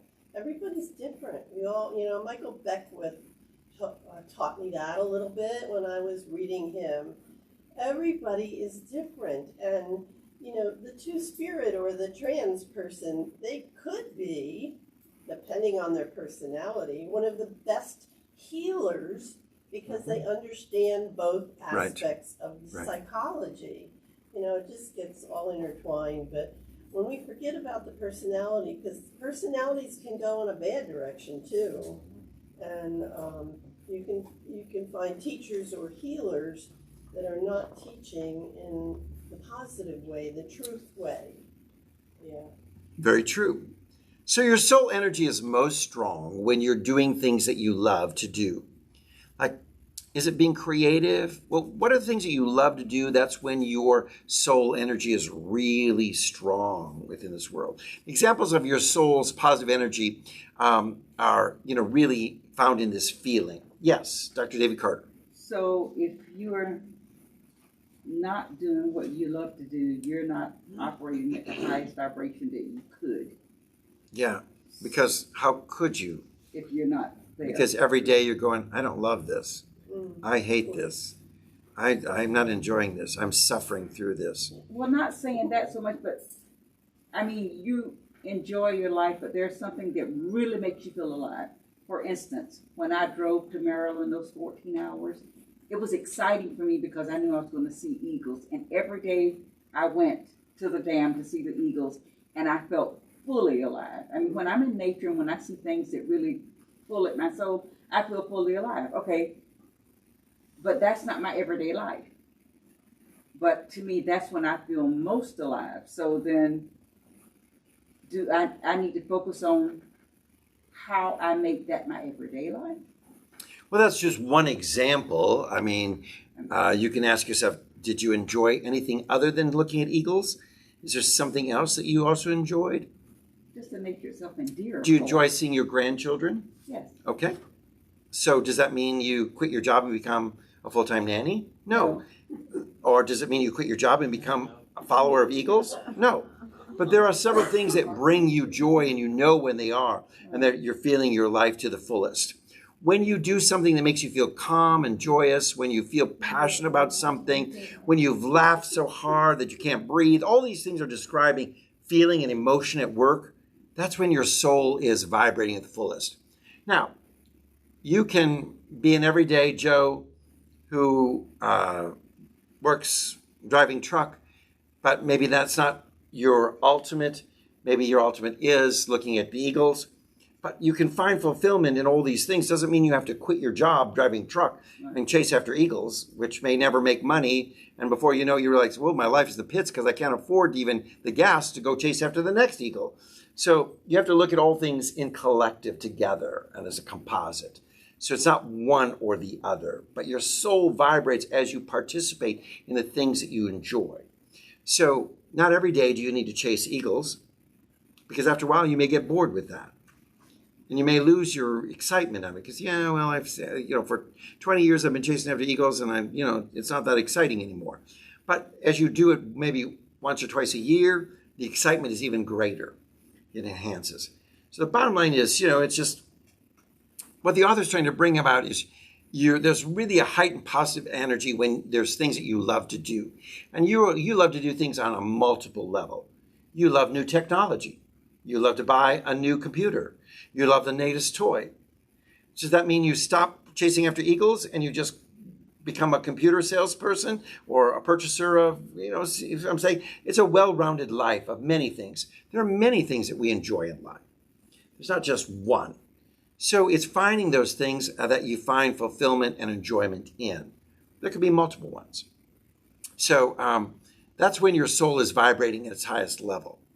So because it's something you love, you're passionate about it, you're enjoying it, you're finding rewards. This is why I want to encourage you to find your bliss. Find what makes you happy. Include that in your life. Life was meant to be lived with joy and your soul to operate at its fullest level. So I know there's a lot of us who say, you know what, I'm so busy, I don't need to take vacation. I don't need to do anything. I don't need to find anything joy. I don't need any adventure in life, you know? Last month in July, I went to see my grandkids, and I decided, you know what? I'm going to do that indoor skydiving. I'm going to have an adventure. Oh, you know what? Common sense. Do you know it's a little bit pricey, and you're going to take your son and your daughter, and you know it's just a one-day thing. You know, do you really need to do this? You know, honestly, you know, you just fine. Stay home. Keep your money. Don't experience this. You know, it's just something. It's foolishness. You know how that plays out in your mind, and you're bouncing on that. No, I'm going to enjoy life, and I'm going to enjoy. I'm taking my son and my daughter, and we're going to go indoor skydiving, and it was a great adventure. And there's something we talk about even to this day, and we reflect on, and we had this wonderful memory. It was a joyous moment. How fun. It was adventure. It was scary. It was risky. It full of all kinds of intrigue and excitement in it. And it was fun to do it as a family. And all. I thought, tag nabbit, I'm glad I had some bliss. You know? I'm glad I enjoyed my life. I had this wonderful moment. And let me tell you this. Have more of those. You know? Go to the beach. You know? I'm looking at Amy and I'm saying, go to the beach, you know, just because I know you love it. Always go right in your mind. You know, yes. You know? And go there as often as you can. And, you know, treat yourself to some things that you enjoy and enjoy life, because find the things that you love and do them. If gardening is your passion, do it. If baking cakes is your passion, do it. If, you know, sewing is your passion, do it. Find what is your passion. And make sure you include it in your life. It doesn't have to be all that you do or the only thing you do, but include it in your life, because your soul operates this wonderful vibrational frequency when you're there. So let's get in touch with our journey of awakening. So I want you to do this little exercise with us. Maybe turn your notebook paper over and take your pen out. And number one, reflect on the different awakenings you've already experienced in your life. Look at when were there some aha moments. Now, I shared with you, I had an awakening moment when I began to ask questions spiritually about being a gay man and how God would love me. That was an aha moment for me. That was an awakening for me. And I look back in life, and that's something that really stirred me. So if you want to look to these are on our last page here about getting in touch with our journey of awakening. So I want you to reflect on some different awakenings you've already experienced or some aha moments. What happened in your life that you just go, aha, now I get it. Now I understand. Something that happened in your life. Maybe you went through a traumatic experience. Maybe you went through something joyful. Maybe you, lost a loved one. Whatever it may be, what was your aha moment?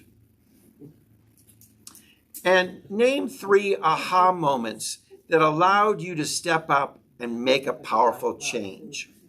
You know, like, were you an alcoholic and you just had an aha moment that says, I stopped drinking and I changed my life? That's an example. Maybe you were... How many of you were strippers, okay? You know, and you had an aha moment and said, I'm going to stop stripping and I'm not going to do this anymore. Okay, I got you thinking, right? I woke you up on that one. So you're thinking about an aha moment that you made a change in your life. All right?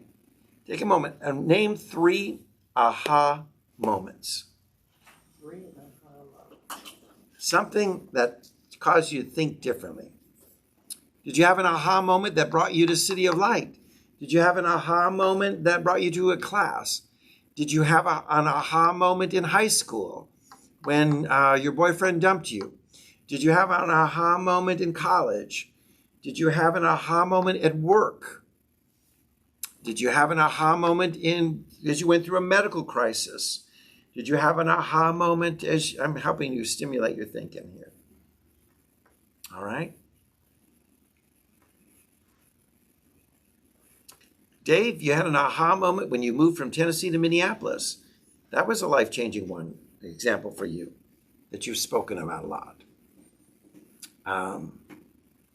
Steve, did you have an aha moment when your grocery store closed? There's an example. Something, a revelation that said, I'm not just a grocery store person. I'm beyond that. That could be an example. So everybody try to think, did you have an aha moment the first time you made that cake, Norma? And you said, I can do this. I have an aha moment. I made a delicious cake. I could be a baker. You know?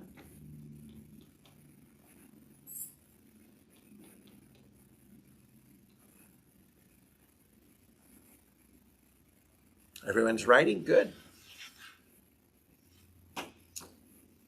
Anyone got 3 of them already? You want to share? You gotta do all of them. Yeah, let's hear Brenda. What you got? Well, I was raised in a very fundamentalist home, and you couldn't really do anything if it was fun. And then I got married to the same kind of person the first time because we were in the same religion. And then I decided I didn't have to do that. You know, I could go out and have fun. Of course, I had to get divorced to get out of that kind of cycle of thinking. So I did that for 7 years, and I really enjoyed it. So that was my aha moment with that first marriage, because I had never done anything that I wanted to do. Good. Okay. I had this, the second one is I had this really big bill that I had to pay. And if you know anything about hospitals and stuff, you know they're tremendous. Okay, so I went around kind of collecting all of my abundance, and I put the money in the bank, and I had it, and I really liked that feeling. Look at that money in the bank. So I paid 2 of them, and that made me feel really good. I had 2 more that I had to pay. So I kept looking at that money in the bank, and I thought, oh, that just feels really good. I'm just going to leave it for a while. And I like looking at it, but the universe knows you can't just look at it.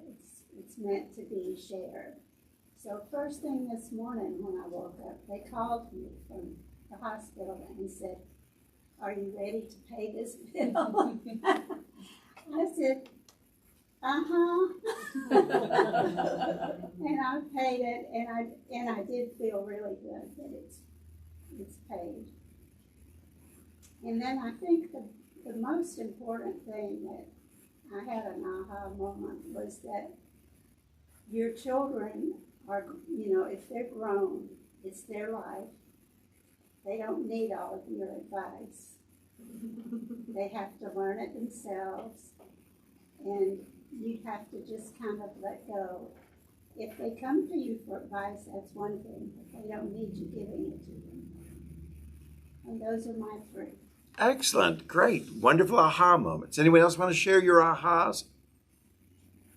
Dave?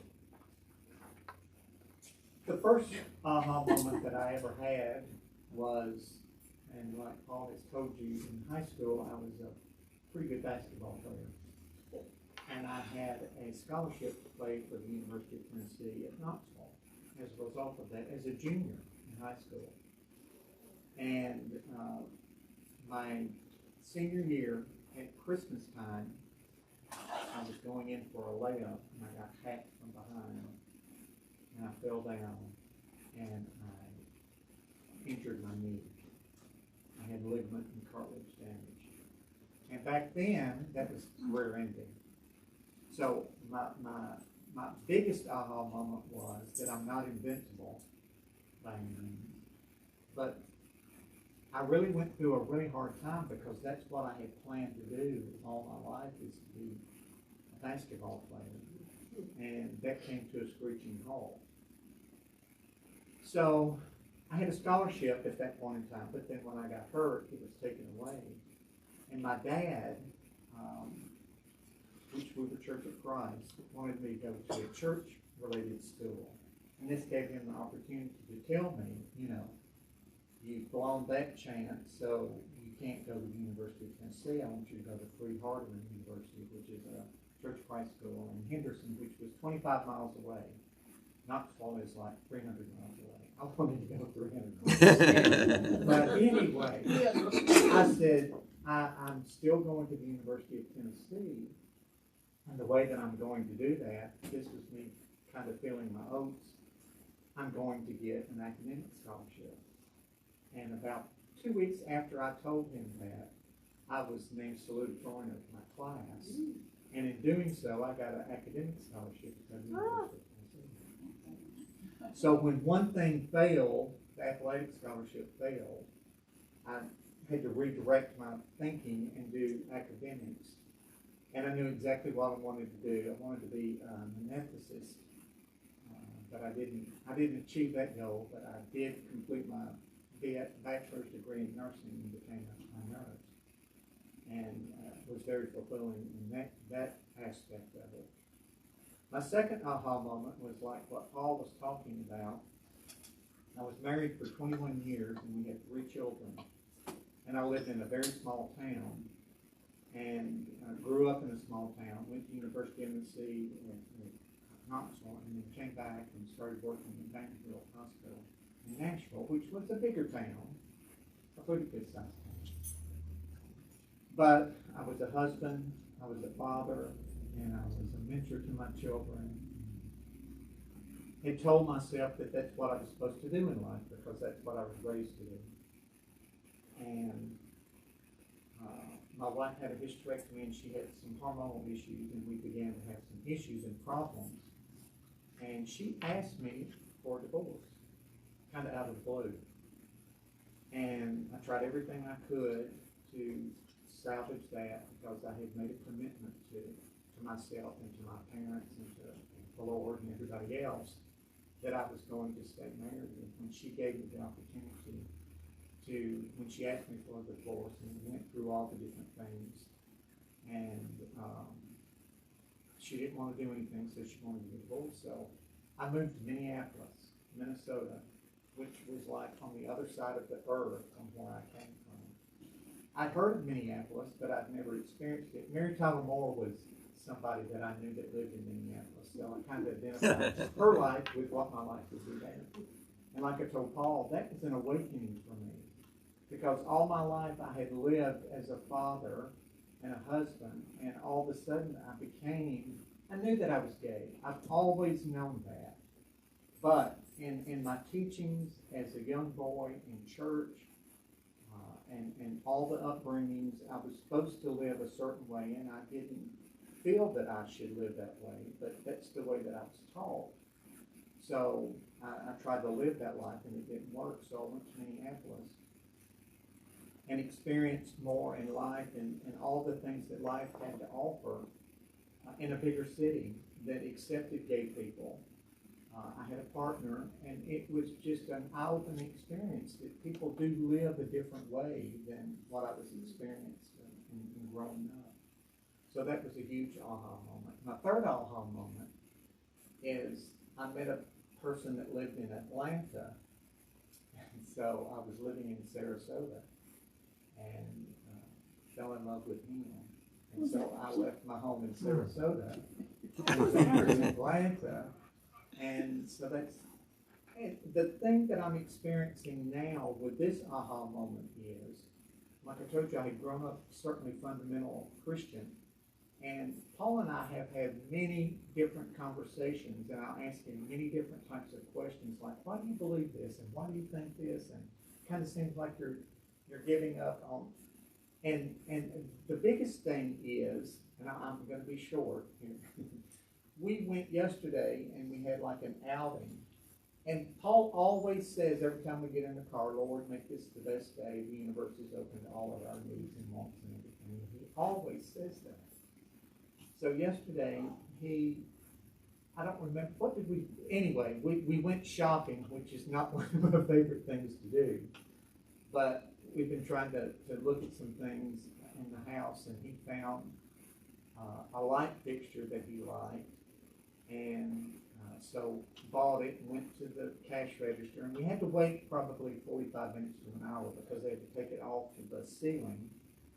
And he said, "Did we get anything for the wait?" And the young lady was just as sweet as she could be. She said, "Well, yeah, let me look at that." So we got $50 off of that. Then Saturday, I had gone to Kohl's to get a pair of black shoes because he said I needed a pair of black shoes. So give him a pair of black shoes, and something came up and I didn't get them Saturday, so I went to Kohl's and bought the black shoes, and I had $20 Kohl cash and then there was a $10 friends and family, so I only paid $25 for my shoes, which if I'd gotten them on Saturday, it would have been full price. But yet there is so many aha moments going on in my life right now that it's hard to explain or keep up with, but it's an experience that I'm really enjoying, and it's just like coming to this class. Like I've told you many times before, you guys do inspire me to look at things differently. So I'm sort of a babe in where I'm at, but all of you guys are the people who are helping me get through it. So Excellent. Dave, you stepped out of the room and I told the stories already about the lamp and the shoes. Oh, really? But, so now you know it's true because he's telling the exact same story and I didn't make it up. So thank you. Well, I didn't know that, but it was true. Yeah, so now you know. He's an innocent, he didn't know it, and he's telling you the same thing. So let's go on to our next thing is, how do these moments change your life? And how can you use these realizations, these ahas of your past awakenings, how can you use them today? What ahas did you learn? How can you use these realizations to help you claim your power back now? Because whatever you went through and you had this, I learned this lesson, how can you use that aha, that wonderful realization in your life now? You know, like for me as a pastor, I think the spirit of life is ever teaching me trust in God completely. And over the years of 21 years of pastoring here at City of Light, there's been all these challenges that come forward, finances, and how are we going to make a way, and how are we going to pay for this, and how does the church keep existing and going on? And every time I trusted, it manifests, it works through. So when another challenge comes up, you look back, well, I'm learning, just trust, just trust. Who cares about the how? The how is not your job as the pastor or the board of directors or the congregation. That's not our how. Our how is the trusting. And learning that aha over and over and over again has been so crucial for my life. So I look back and seeing all these awakenings that I've had, how do they help me today? And I think this is why it's really important that we do a little journaling. What do we learn in the school of life today that's going to help us tomorrow? What did we learn yesterday that will help us today? Because we're in this school of growing the soul. We're in this school on a day-to-day basis. And we have to learn about these different experiences that we've had and use them. So anybody want to give an example of how your aha moment is helping you today? Something that you learned or experienced, how is it changing your life today? Or how can you use this understanding to grow the soul more? Brenda.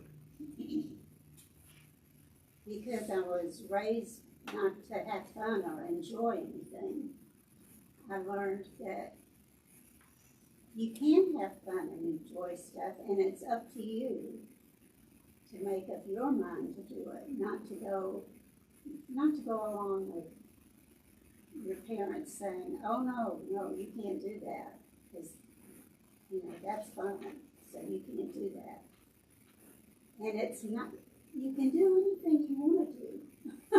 That's right. It's just doing things. That's right. There's no good, there's no bad. Just do what you enjoy. Beautiful.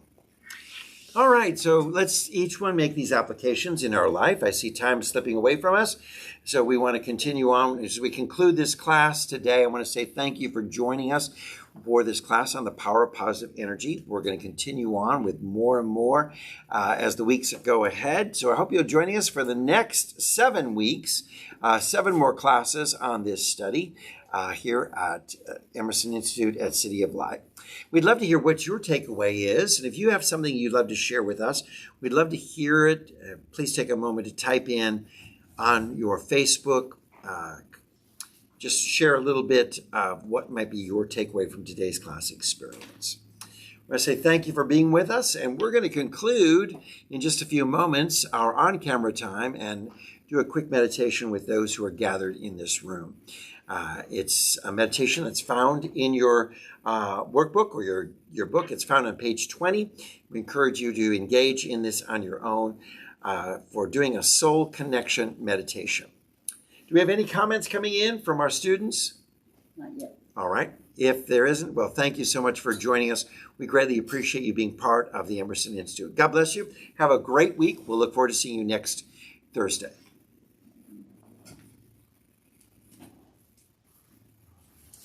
Hold on, everybody, and we're going to do a meditation in just a moment.